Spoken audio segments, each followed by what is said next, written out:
As we look back on this past year, I want to start by saying thank you. Thank you for your work. Thank you for your support, your strength, and your belief in what's right. It's been a challenging year for many of us.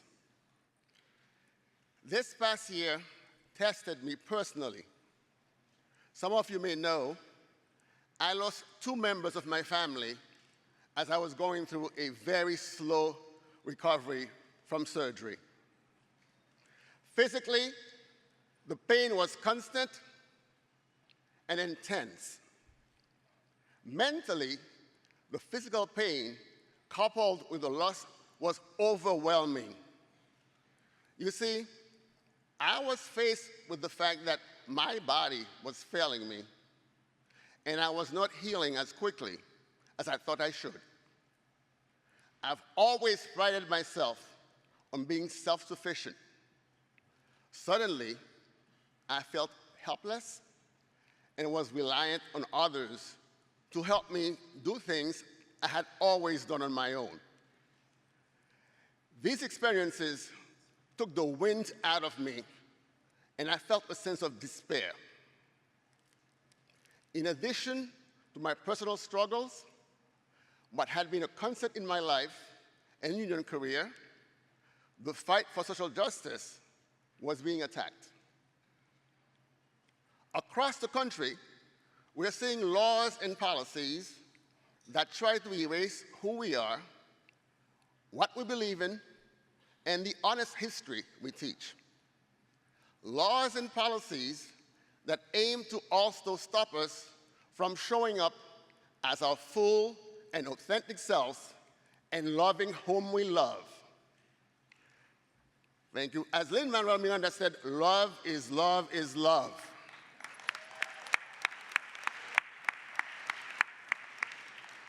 People that look like me and sound like me, communities with whom I associate and identify, my people's hard-earned rights were being targeted for reversal and turning back the clock. I was becoming disillusioned with my country. As an immigrant of this great country, I know intimately the promise of America and what it means. I've had good opportunities here, and this country has given me freedoms I would not have had if my family had stayed in Haiti. It was painful to think that now others coming to the US to make a better life may not have the same opportunities that I did. See, I was at a crossroads. I could cower and find ways to avoid dealing with the pain. I could look inward and protect myself and what I have, or I could find the courage and strength to work through these challenges and come out stronger. I chose the latter. I did. You see, I could do this because in my most difficult moment, one of my ancestors, my maternal grandmother, who transitioned at the tender age of 102, and one of the most resilient human beings who ever walked this earth, came to me to lift me out of the dark and remind me that my journey on this earth has a purpose.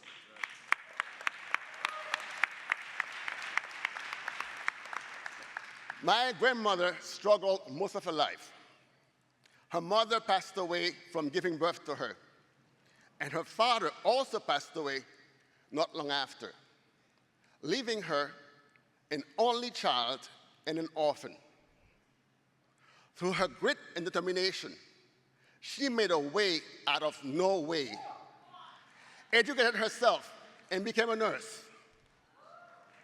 If my grandmother, who had a fraction of the privileges and opportunities I have, could persevere and make a better life for her family, I too could find the strength to fight for those who are also working to build a better life for themselves.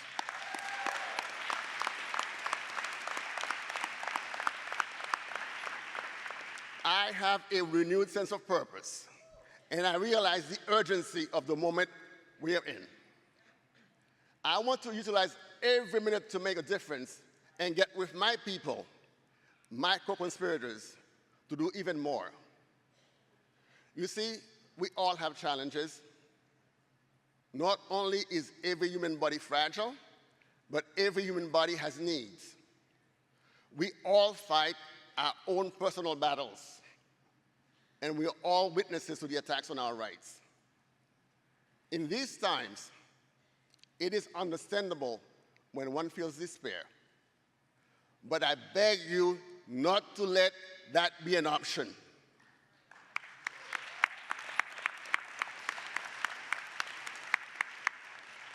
For if we do not have hope that things can be different and find the courage to act, we will not have the power to make change personally or collectively.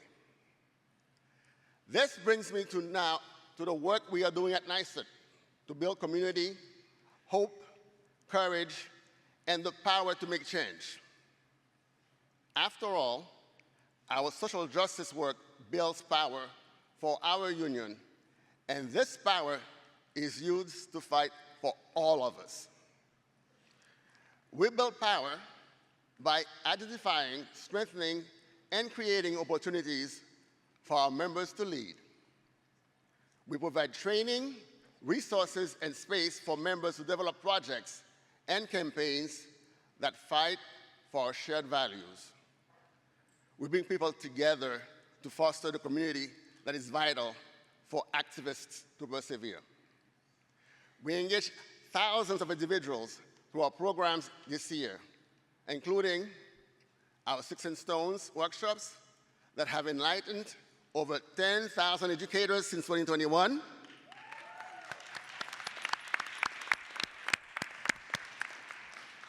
our Social Justice Academy, which is growing our next generation of locals to make positive change in their communities.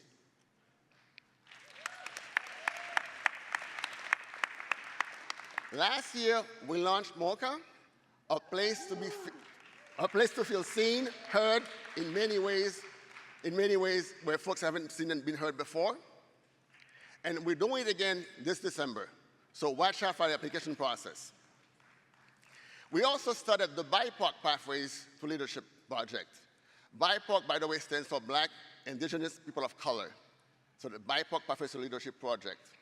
Our goal is to open doors for more members of color to become leaders, not just in their union, but in PTAs, school boards, and more.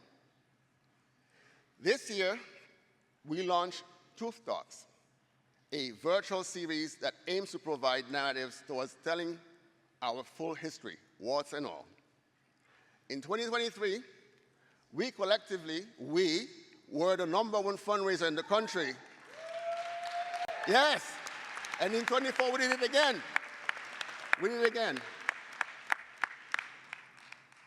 And I'm hoping that you'll help us do it again this year. Are you with me? Are you going to do it? Thank you. By the way, you can find more details about all of these and other programs on our website. Now for the thank yous. As I was recovering, as I did earlier, my fellow officers were pulling triple duty to fill in as I was recovering. I want to thank them personally for all their care, their love, their attention, their visits, the care packages. I also want to thank my wife for supporting me and seeing me through this with lots of love and support and encouragement. Sushmita, thank you. I also want to thank my co-conspirators who actually gave me my flowers while I still can smell them. Literally and figuratively, that was very nice of you. Thank you very, very much. Now, thank you to all the teams that support the work that I do at NYSUT. I'm going to start with the Social Justice Department and my social justice co-conspirators. The accounting team, thank you for working behind the scenes to keep us fiscally sound and yet alert to the financial challenges that the NYSUT may face in the future. The member benefits team, thank you for advocating and supporting our members in so many ways. And the meetings, building services, and print shop team, Thank you for keeping everything running smoothly and showing up with heart and hustle. Before I go, this year taught me some lessons that I want to leave with you. First, you're not alone. You're not alone. We are all in this together, and many of us are hurting. We need to recommit to build community, and we need to ask for help when we need it. Hard lesson for me to learn, but I'm still learning it. Second, look to others and to our past for inspiration, courage, and hope. We are not the first people to meet challenging times. What lessons can others provide us with? Think about that. And finally, find joy and community in the work. My friends, as Melinda said it yesterday, our fight is a marathon, not a sprint. Find others who share our vision and laugh, cry, argue, and scream together. And most importantly, be there for one another and let others know when you need help. As Barack Obama famously said, hope is not blind optimism. It's not ignoring the enormity of the task ahead or the roadblocks that stand in our path. It's not sitting on the sidelines or shirking from a fight. It's that thing inside us that insists, despite all evidence to the contrary, that something better awaits us if we have the courage to reach for it and to work for it and to fight for it. Hope is the belief that destiny will not be written for us, but by us, by the men and women who are not content to settle for the world as it is, who have the courage to make the world as it should be. Thank you, and God bless.